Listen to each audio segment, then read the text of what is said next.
Welcome to Truth Talks podcast, where I have the honour today of speaking with Dr. Mac Naughton, a highly accomplished practitioner and teacher of trauma resolution, mind, body and family systems psychotherapy. Dr. Macnaughton has devoted over 50 years of his career to this field, and his expertise has been recognised worldwide. Dr. Macnaughton is a Bodynamic Analyst and trainer and has been working with Somatic Experiencing since the early 70s. He is a Levine Legacy faculty with the Ergos Institute of Somatic Education and has a practice that includes a high percentage of executives, medical practitioners, therapists and other helping professionals. In addition, he has owned several businesses and maintains an active practice working with business, families of wealth and various organisations. Dr. Macnaughton has also taught at numerous universities and colleges at both undergraduate and graduate levels in psychology and business. He is a holder of the Richard Beckard Practice Award for contributions in the field of family business advising and has published several works including Embodying the Mind and Minding the Body and Body, Breath and Consciousness, a Somatic Anthology. So I'm going to talk with Mac Naughton today about somatic experiencing. All right. Hi. Hello. Hi, Ian. Hey. Thank you so much for agreeing to meet with me today. I really appreciate your time. Oh, no, it's a pleasure, Yeah. The reason why I am talking to you today is that you're going to share about somatic experiencing. And I feel like you've been in that field for many years, maybe like 50 years. Is that correct? Pretty well. I started working with Dr. Peter Levine in 1971 or 2, and then worked with him intensively for 8 years, both as an intern and also as a client. So, and then later on taught with him. Somatic experiencing is often, when I hear it, it's used alongside, like they say, it's an approach to healing trauma. So you might want to add to that. But one of the first things I wanted to ask you, and I might have another question or two, but was to define what trauma is. That's easy, I think, as a question. That's fundamental. Trauma has a spectrum all the way from, complex post-traumatic stress disorder, all the way over on the other side of just reoccurrent stresses that are sort of beyond what we call the window of tolerance of what the nervous system and the whole physiology, the whole being that's us, can handle without shutting down or dissociating, spiritual bypass or as a way of coping, So the concept of trauma is that, and I think of it, of course, as basically a nervous system issue rather than a content issue. The idea of trauma is that it somehow, for me, is somehow after a significant high stress or frequency of high stress, that the person isn't the same again. And after a while, for some people, they don't even notice that they changed until some other traumatic thing happens. It's high stress, and then all of a sudden they realize that, this is kind of a similar feeling to something that happened to me before. I remember working with a person, and she was in the airline industry, and she'd had a number of accidents, right? And she was pretty gung-ho gal. She's just a great person. And she'd had about 14 of these high-stress situations. And until the 14th, she, charged on doing what we have to do, making a living, And then with this last one, all of a sudden there was a cascade of all of them. So that's one of the things about trauma that I think is so important, that to realize that if you can, using some tools, which we can talk about, for yourself to try and mitigate something like that happening. And of course, if that doesn't self-regulate again on your own, then you do need to see a professional to get some help with it. Yeah. I like the way you also included like the kind of a spectrum of trauma, like so from one end to the other end, because I feel many people, they're familiar with trauma. Sounds like a very big word, it sounds like, like something huge happened, but I feel like many of us have traumas from childhood, and they maybe just repeated small things over and over again. Sometimes people, they blank out the word trauma and think this is not for me because I'm just kind of a normal person. I don't really have any traumas. Yeah. But tell me if I'm wrong in this, but my way of thinking is that actually we all have trauma. We just don't maybe use that word, but just like of being brought up in the world. Just that itself is so accurate that falls, car accidents, birth in utero, and violence, sexual abuse, and that's on a continuum too. Yet the list goes on and on in terms of what any particular individual can respond to in a co-regulating way and manage to not be traumatized by a high activation situation. So I have a question. Sorry to interrupt you. How might we recognize traumas? So of course, the very obvious ones we know we're traumatized, like if we remember that something happened, if we had an accident or more obvious things. So we know that. But the kind of less obvious things when we're just going along day to day and we're feeling anxious, stressed, maybe overreacting in relationships, these kind of things. So how can we like tune into our bodies and recognize so we're consciously aware that we need or that we can do something about it as a first step? Right. Exactly. You said it well.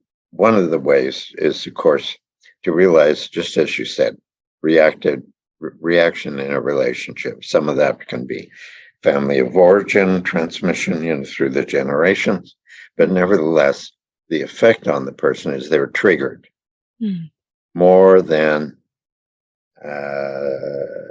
serves them well. It doesn't serve them well to be so reactive, and they lose their curiosity.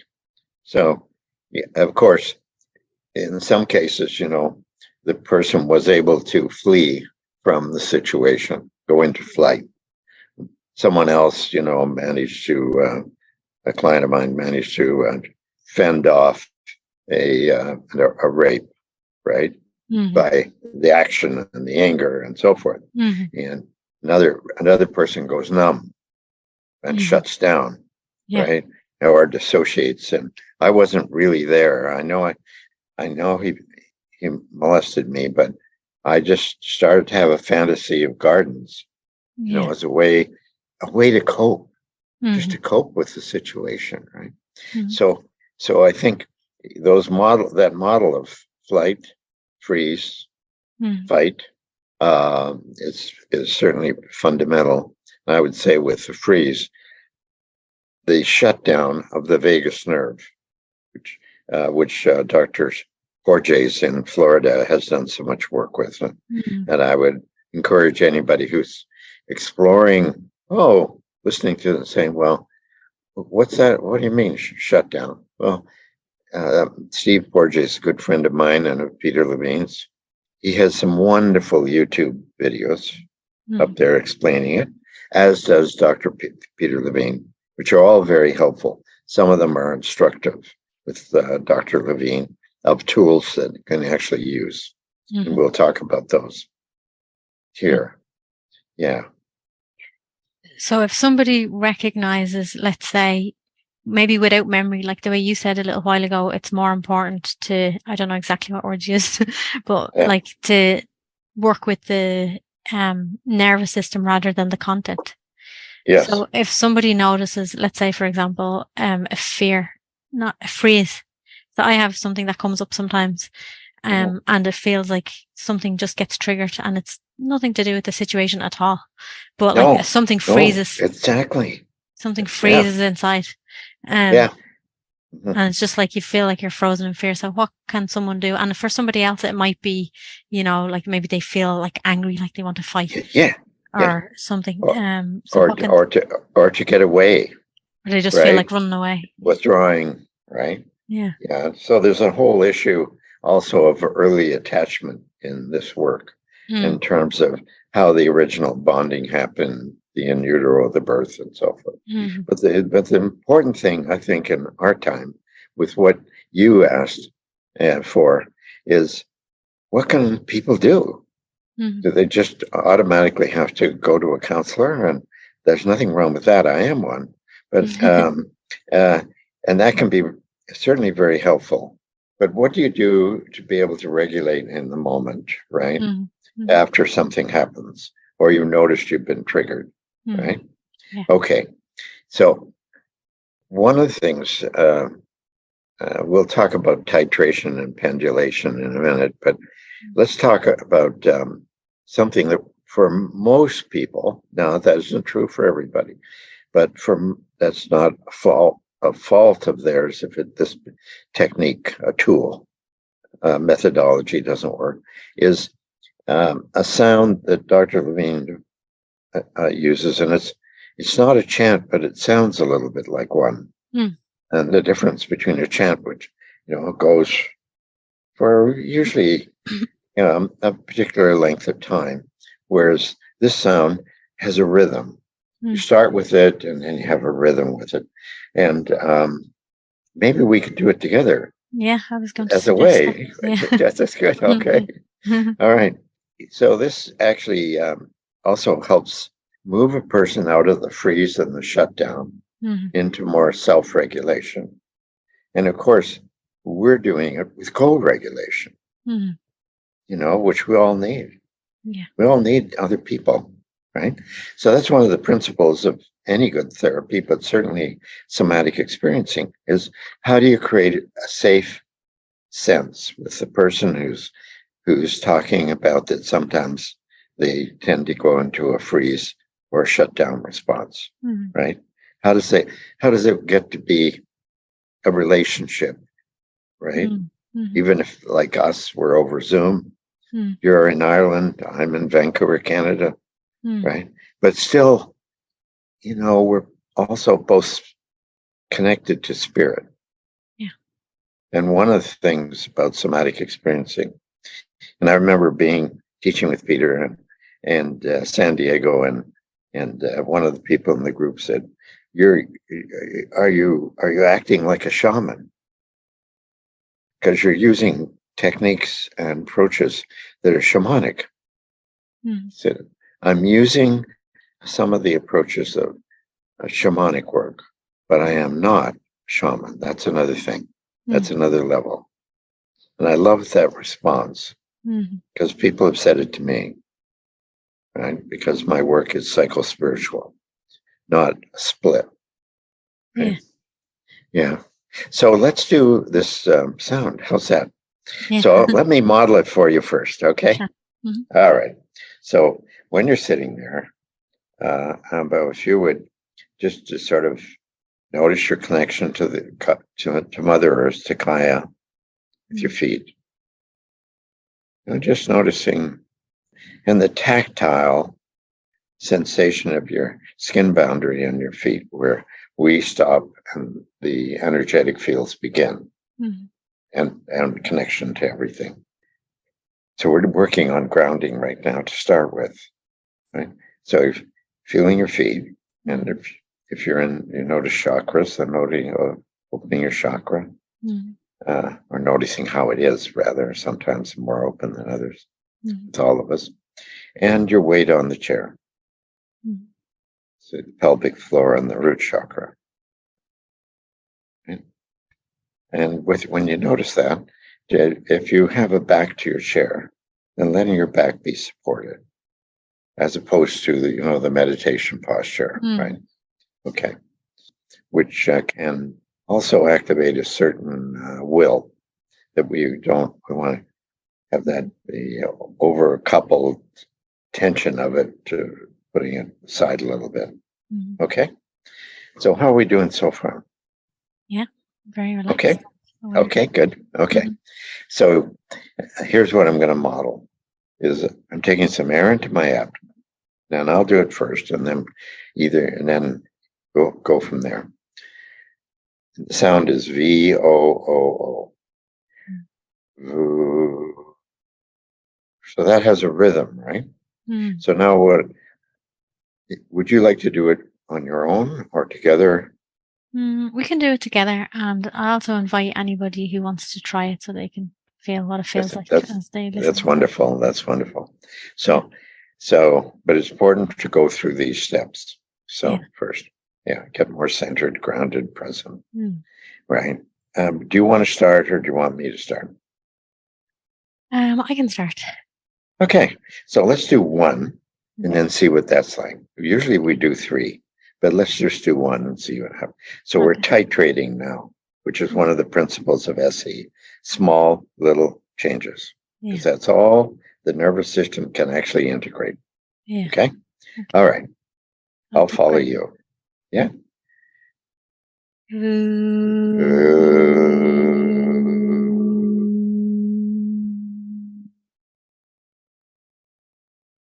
Just to notice whatever sensation you have in your body. Take a moment. Because that's a fundamental concept or belief in somatic experiencing, is that the trauma is held in the body and the nervous system. And we need to work with that. One of the most fundamental ways that we can address life force is through our sensations, embodied connection to everything. So, and being present with ourselves. So I'm doing little teaching pieces as we go here about the model. So what was that like to do?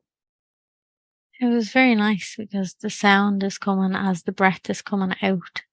And I guess you're kind of focused on the sound and the feeling. So it kind of brings you very much centered in the body, and you can feel the vibration in the body, and then it kind of feels a bit. Yeah, just notice so in SE, if we went another step, and we could do a little step of it, because people will have some people will have a very similar experience. Other people will say, I didn't notice anything. Yeah. Which, I've had work with people who didn't notice anything. And, I don't know, some sessions later, they go, oh, this actually works. Like, because they were kind of, their pattern needed to have more time. Let's put it that way. Yeah. And probably they had some shutdown because vagus nerve has two branches, a social engagement between you and I. But if that breaks down in trauma. That's a fundamental thing about trauma. It breaks down and you don't feel connected to people or as safe. Safety is the number one issue. We all want to feel safe. Yeah.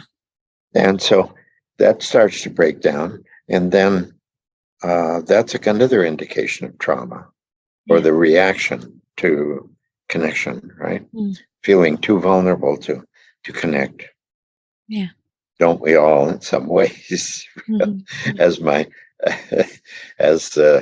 wife Barbara says when we're having a hug, Ian, you've been working too hard. You need to just settle into your grounding right now.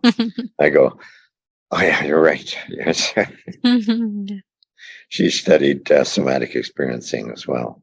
So in some ways, she's not my counselor, or I'm not her. You have the same language. It's have the same language and can be helpful to each other.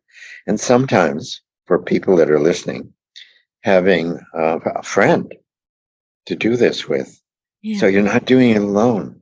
It doesn't have to be the counselor. You're just doing it alone. And just one step. So usually 2 or 3, even one steps sometimes can have the response that you had of feeling personally more self-regulated, but also a little more in the co-regulation between you and I, of feeling, oh, there's just a little bit more safety in the connection. Yeah. I have a question that it kind of goes a little bit off. That's good. But, so with the sound VU, I think it's good to do it and experience it.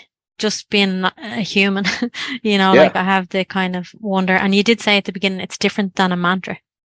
But it does remind me of, and you also brought the chakras in, there's sounds for each chakra and things like this. And people, people chant them, like they might say Ram, Lam, I don't know, all the different sounds. Or Om.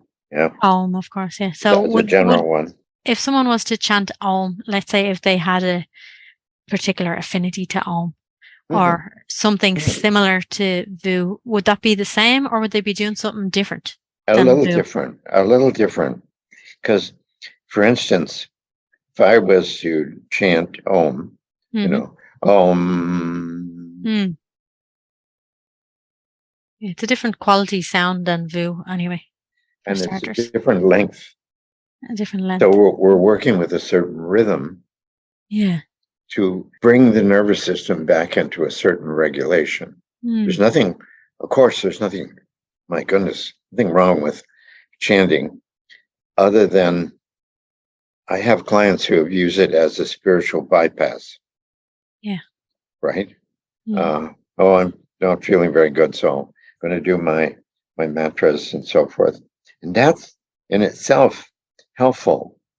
But the issue is we want to move the nervous system along. And I have clients who yoga teachers and so forth, and what they talk about, Amba, is I have to be cognizant that I'm not trying to get away from sensation, that I'm including it. Including it. I guess that's it. Thank you for that question, because I don't think I've ever put it together quite like that. I feel like thank you for clarifying it as well. Well, I think of at one time in my life, I had people saying, "Oh, can I study with you?" And and I was teaching workshops on toning and chanting and so forth, but I wasn't very grounded. Right. And so to do it now, I'm not doing it now, but to do it now, I would be more embodied in the process of teaching it. Right. And the yoga people and that are like teachers and so forth that work with me, they do talk about, oh, this has enhanced my yoga. This has enhanced my my mantras. It's not creating splits in the world, but inclusion, because we want all of us to be a whole presence, right? Now, there's another approach that often, and I just read this yesterday from The Guardian, right? There's a story about a woman who was in a plane, I don't know, South America or some island, and with her husband and a number of other people, and the plane went down, and everybody died but her. She had I can send you the article, and if you're interested, and I can't remember how many broken bones she had.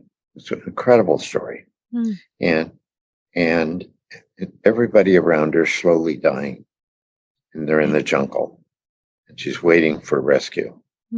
Right? She can't hardly move. Right? And she started focusing on noticing plants, the colors, and the abundance that was there. And that's a principle of SE, is the trauma can take you into a vortex. You get too close to even talking about it, and there can be, you can feel activated, or thinking about it, you can feel activated. And then how to work with the pendulation between something that is as a resource, as well as the activation in the nervous system of the traumatic imprint.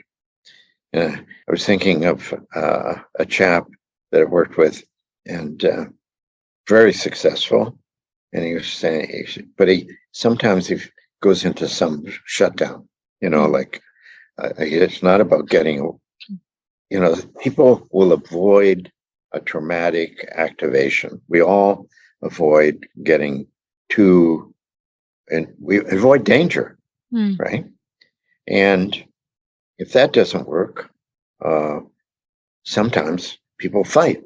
And then if that doesn't work, the nervous system takes us into a shutdown, into a freeze. Yeah. Something was too much. We couldn't get away, and we couldn't assert ourselves. So now we just kind of zone out a little bit, either dissociating, and sometimes into spiritual realms, or just dissociating, and I'm gone. I was gone, but glad will say, I was gone for a minute. I don't know where I went. I said, well, spacing out in it for a moment is one thing, but dissociating is again on a continuum of sometimes dissociating. And I've had clients say, I'm not here. I look like I'm here, but I'm back in the trauma.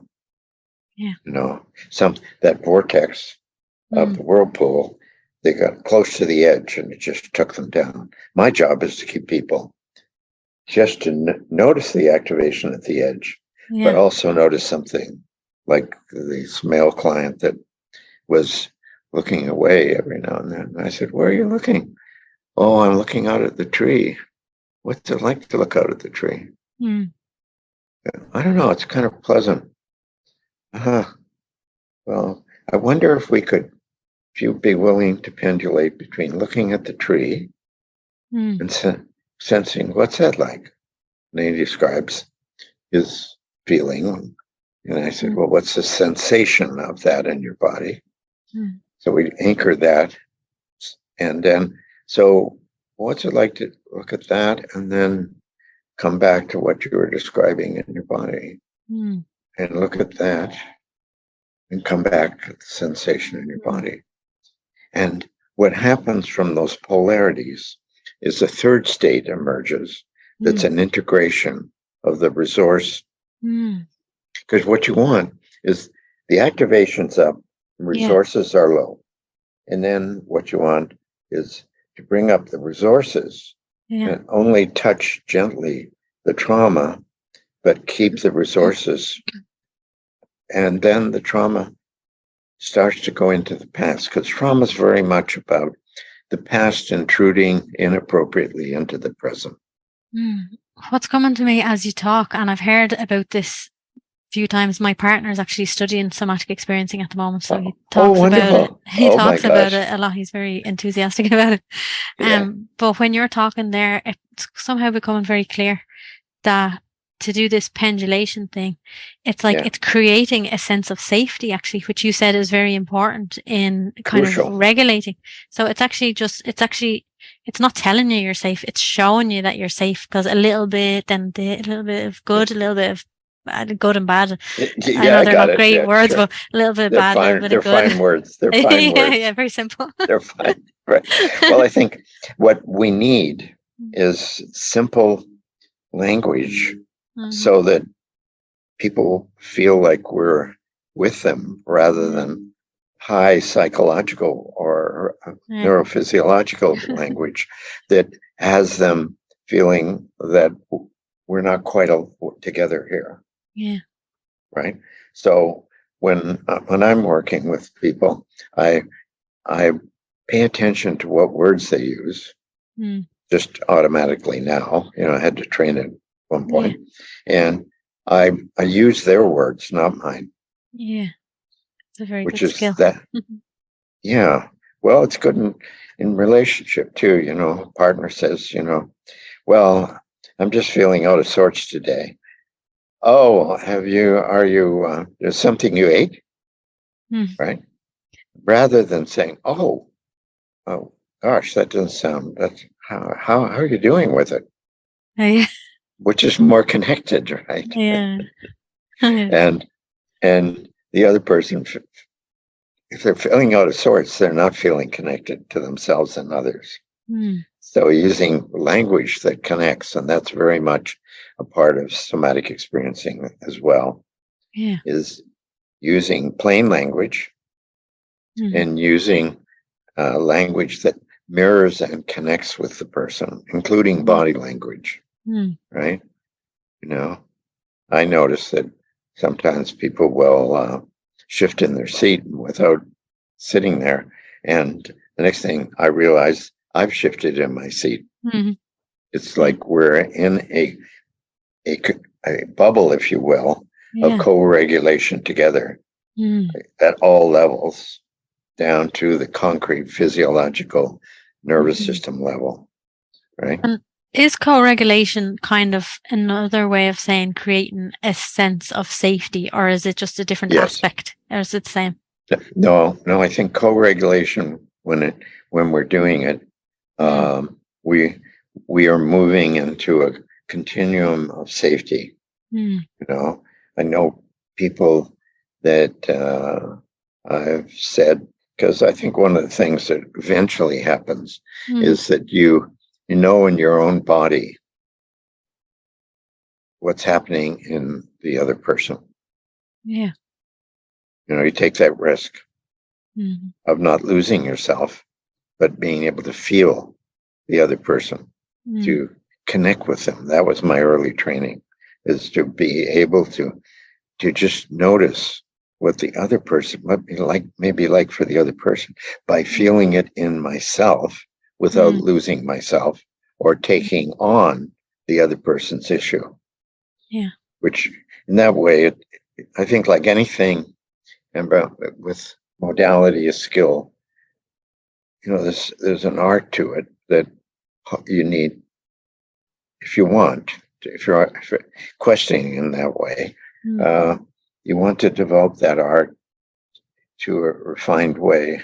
You know, I was remembering Peter saying one of the times we were together to the audience, he said, you know, actually what I'm doing is so fundamentally simple,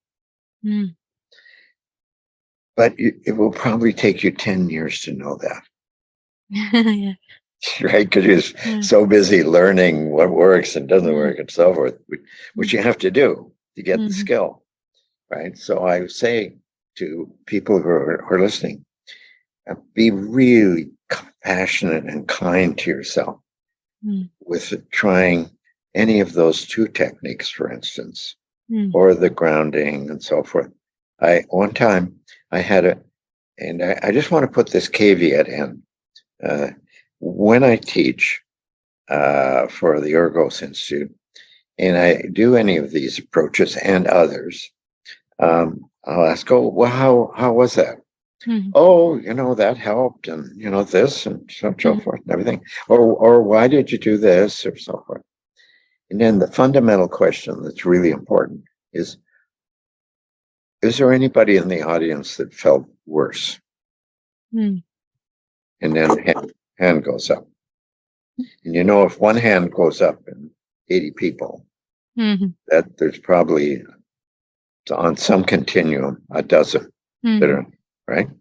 And then I work with that person and the others. Because when you put more energy in different connective tissue, muscles, and so forth by paying attention to it, sometimes those tissues and connective tissues and organs, it's not titrated enough. It's too much. So I want to say to the audience and to yourself, if you try something and it feels more activating, like putting more weight in your feet, then put less weight in your feet and actually stretch out your feet. And then you'll feel better. Because I remember I did one VU with a graduate student, and she said, I'm 4 feet out of my body. I'm halfway to the ceiling with one VU. Yeah. right? And I've never had that much extreme. And then I had her do the reverse of stretching her body, and then she came back in. The other way to work with that is pendulating between how far out are you, what direction, right? And can you also still connect to feel your body in any way, even slightly, and then pendulate between so this is so important.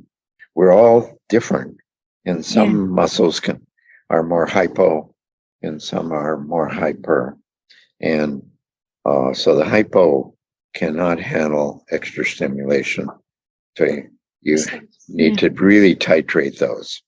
That's what I want to ask you about. So you use the word titrate, and I have a little bit of a sense of what that is, but I wonder if we could make it like simpler for someone who never heard the word titration before. Yeah. And what it is, and is it different than what was the word you used for looking out and in? Oh, pendulating. Pendulation. Yeah. Is it different than pendulation? Titration? Can you clarify? Thank you. It helps so much when you ask those questions. Well, first of all, I would say titration is in the pendulation, because we want to have, if you remember, I was anchoring the person in their sensations about the resource of looking out at the tree, right? So I feel it helps. Okay, how does it help? Oh, well, I don't know. I just feel a little more energy. And where do you notice that energy? Oh, I'm not really sure. Well, is it global or more specific? No, it feels kind of general. Okay, and what's it like to notice that it feels kind of general? Oh, no, that feels better.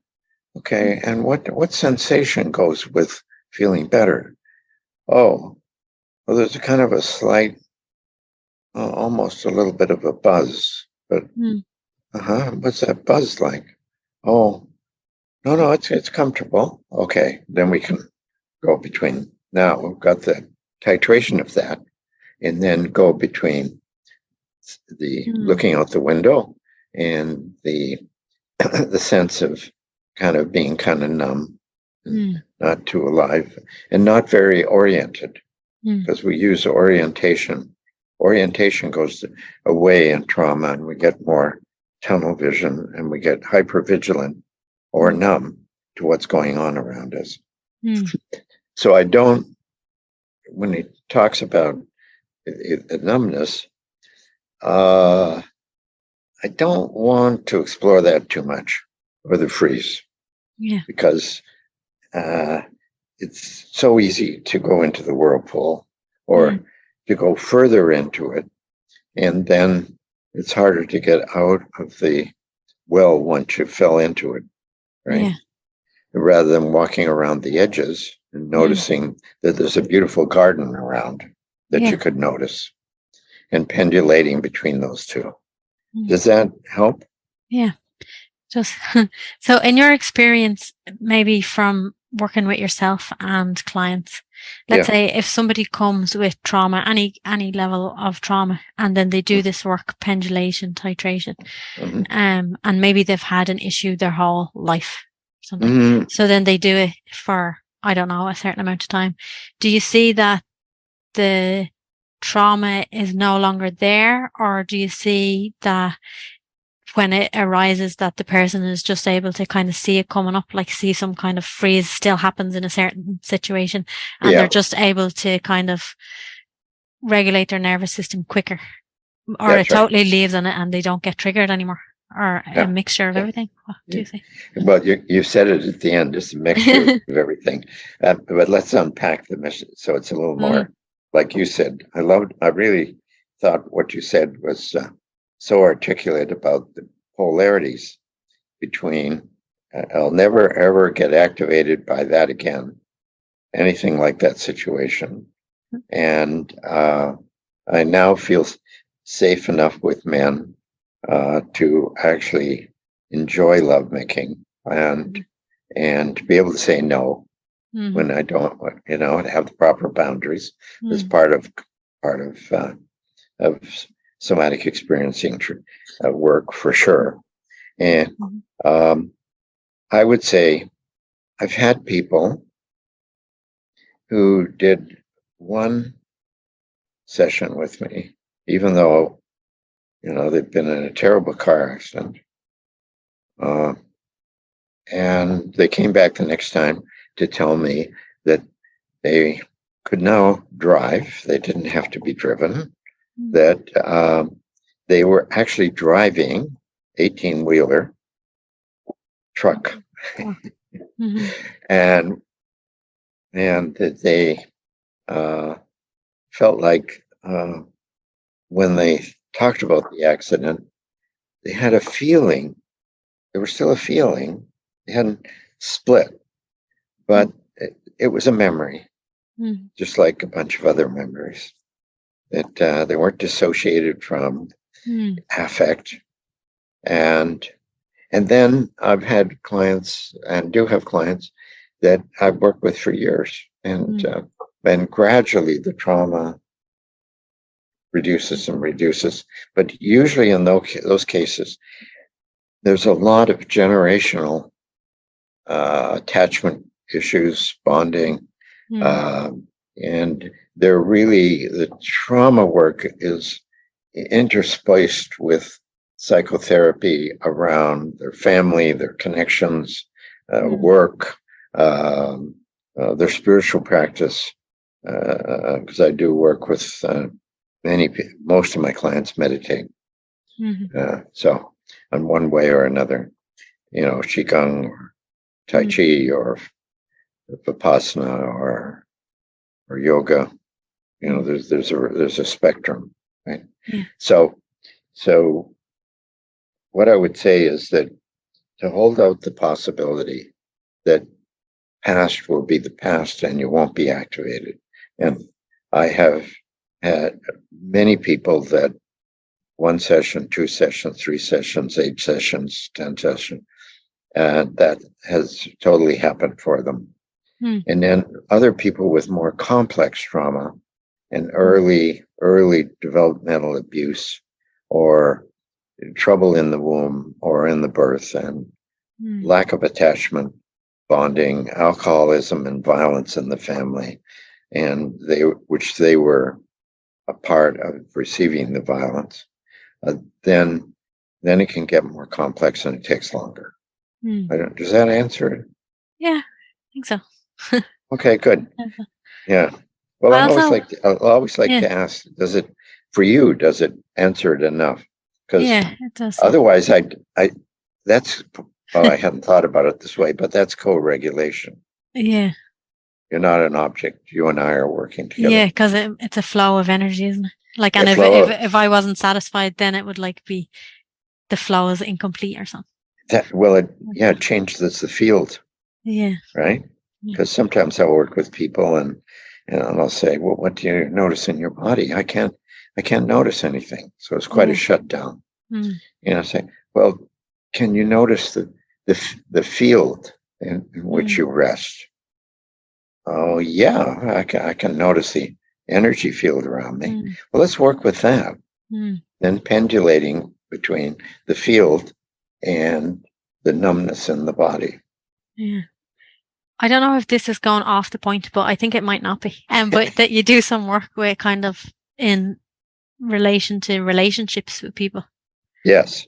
So just when you're talking there, what came up was I was talking to someone yesterday and we were talking about when you have an argument with a friend or something, and it just kind of feels like you talked about whatever came up, like something comes up between the two of you and you talked about it, but you just kind of feel like, no, there's still something there. So it kind of like that it met against a wall or something. And I don't know, my kind of idea was, I feel like if I've been authentic and I've said everything that's here for me to say, but yet there's still something, I feel like they must be kind of holding back or being inauthentic about something. But they just might be kind of shut down. Yeah, so I was thinking that in relation to, you could use somatic experiencing in a way, not for a relationship flow somehow. Oh, definitely you can. When I do a lot of work with couples, and there's the issue of paraphrasing back and forth because sometimes, but a simple thing is, something doesn't feel right. Yeah. Somebody doesn't feel right, and you're my friend. Yeah. And something doesn't feel right. And I was taught this in 1969. I wanted to be in a intensive program at a place called Esalen Institute, where I was living in Brixar, and later taught there. But so I was very anxious. Oh my gosh, because I had been a high-level businessman, and I'd done quite a bit of therapy, but still, I was pretty anxious. And so I was talking to Julian, and I said, about getting in this program. And he looked at me and he said, something's not something doesn't feel right to me. And I could go like, oh my God, now it's really going to be bad. Right. And I didn't know what to do. And he said this simple thing. He said, something doesn't feel right here between us. And he said, then he gestured, he reached his hand out and back. He said, is it you?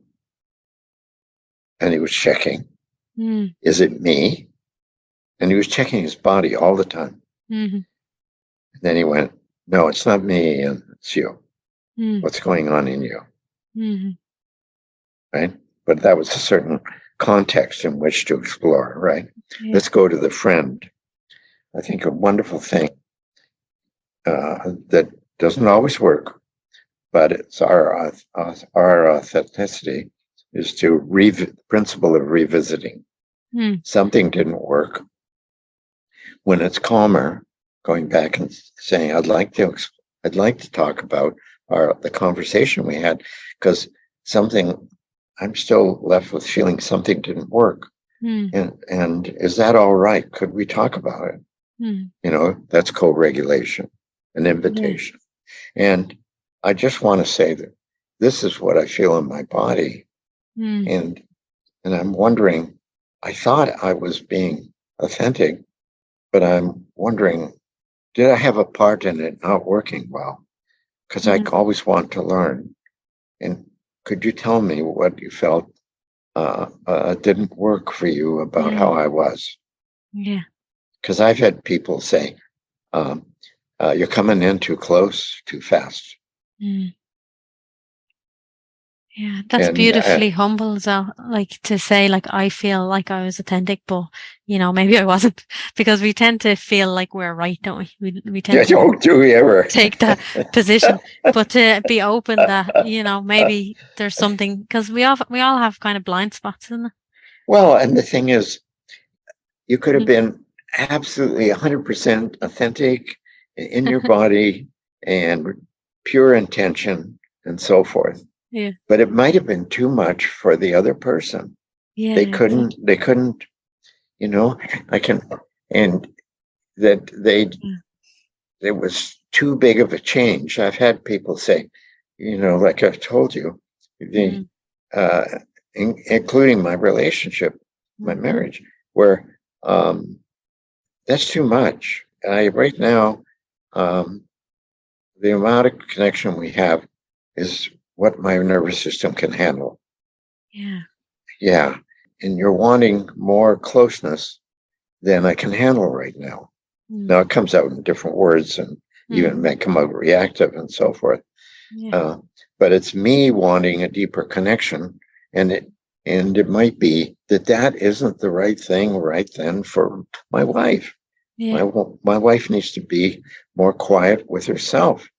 Yeah. And I'm more extroverted. She's more introverted.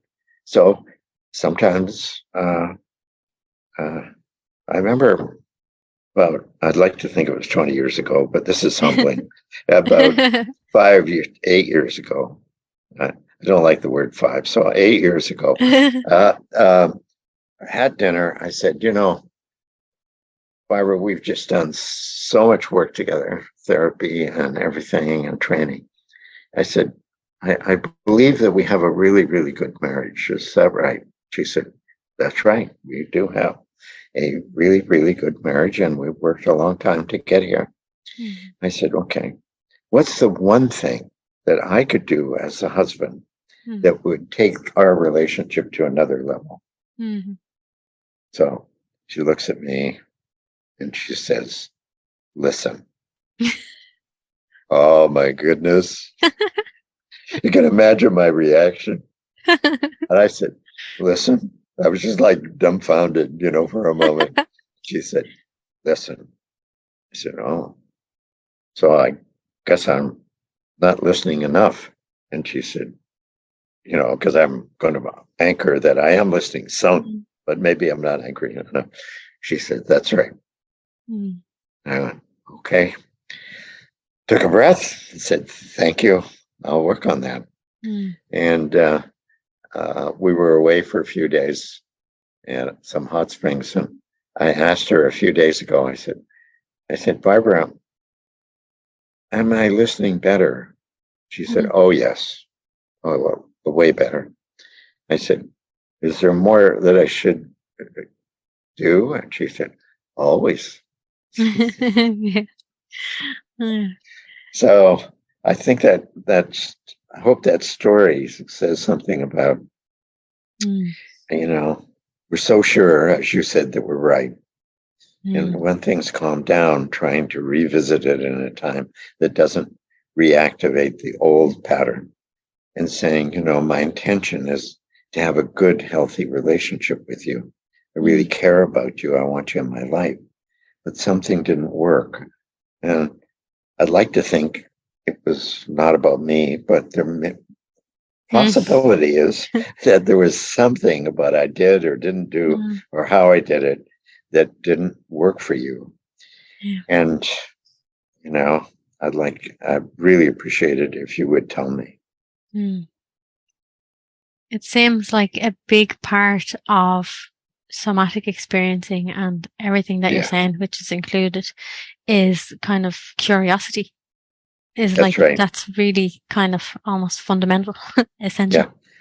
Yeah. I do a lot of work with family businesses because I grew up in one and help with their succession planning and any conflict and the or differences, let's say. So in closing, let's say my mantra is on my website is moving from reactivity to curiosity towards understanding. Yeah. Yeah. So it's really good to be with you. Yeah. Thank you so much for your time. And I hope whoever is listening to this is they can get something from it and be curious to go deeper and go further. And I know there is more to learn about somatic experiencing. And this is kind of just the kind of beginning, but the beginning can give a lot, I think. Yeah, that's right. And look up absolutely. And look up on YouTube at Dr. Peter Levine or Somatic Experiencing or Trauma Healing. And Peter, he's given his life work to developing this, that we're not that different than the animals in terms of our neurology, in terms of how we respond. But animals can shake it off, flee, or do something that we can't do because we've got this executive function, which is marvelous in some ways, but in other ways, we can't yell and scream and throw adult tantrums all the time to get free of what's going on in the moment between. We just kind of are the adult and absorb it, right? Yeah. So sometimes it's so fast, like an accident, that it's in and you don't even have any time to use any kind of tools. But as you said, you can do it afterwards. Yeah. Yeah. All right. Yeah. Thank you so much, Ian. Thank you. Yes, you bet. Okay. Bye. Lovely to spend time with you. Bye. Yes, you too. Okay. Bye.